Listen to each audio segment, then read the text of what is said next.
एक समय की बात है, ऋषि दुर्वासा जी बरसाने गए हुए थे। उस समय श्री राधा जी अपनी सहेलियों के साथ खेल रही थी। राधा जी और उनकी सखियां छोटे छोटे बर्तन बनाकर उसमें झूठ मूठ का भोजन बनाकर भगवान जी को भोग लगा रही थी। श्री राधा रानी और उनकी सहेलियां ये सब कर ही रही थी कि अचानक से ऋषि दुर्वासा वहां आ पहुंचे। ऋषि दुर्वासा को देख श्री राधा जी और उनकी सहेलियां ऋषि के सम्मान में उठ खड़ी हुई और उनको सादर प्रणाम किया और बड़े ही सरल भाव से उनका स्वागत करते हुए उनको बैठने को कहा। ऋषि दुर्वासा भोली भाली और छोटी कन्याओं के इस सरल व्यवहार को देखकर अति प्रसन्न हुए और उन कन्याओं द्वारा बिछाए गए आसन पर जाकर बैठ गए। जिन दुर्वासा ऋषि के सेवा में कोई त्रुटि न हो जाए इस डर से त्रिलोकी हमेशा डरती रहती थी, उन्हीं दुर्वासा ऋषि की सेवा भाव श्री राधा जी और उनकी सखिया बड़े सरलता और प्रेम भाव से कर रही थी और ऋषि दुर्वासा उन्हें देखकर सिर्फ मंद मंद मुस्कुरा रहे थे।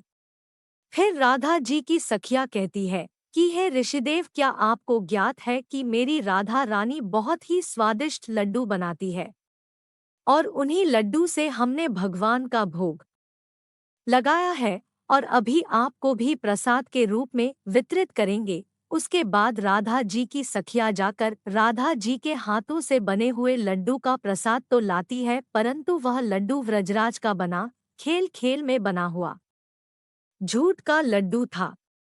ये देखकर ऋषि दुर्वासा उनके भोलेपन से बहुत ही अभिभूत हो जाते हैं और हंसने लगते हैं और हंस कर बोलते हैं कि हे प्यारी देवियों, अब क्या मैं ये प्रसाद ग्रहण कर लूं?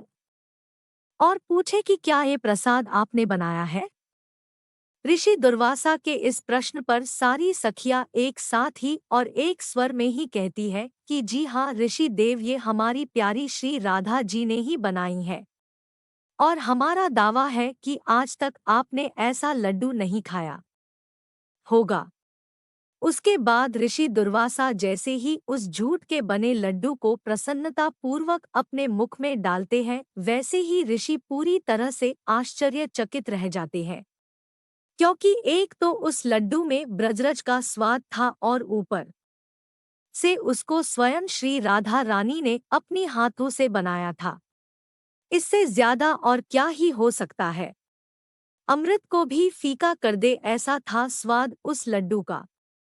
वो लड्डू खाकर ऋषि दुर्वासा की आंखों में खुशी के आंसू भर आए और उसके बाद अत्यंत प्रसन्न होकर श्री राधा जी को अपने पास बुलाते हैं और बड़े ही प्रेम से उनके सिर पर अपना हाथ फेरते हुए और आशीर्वाद देते हुए कहा कि बेटी राधा, आज से तुम अमृतस्था हुई, मतलब अमृत बनाने वाले हाथ तुम्हारे हाथ से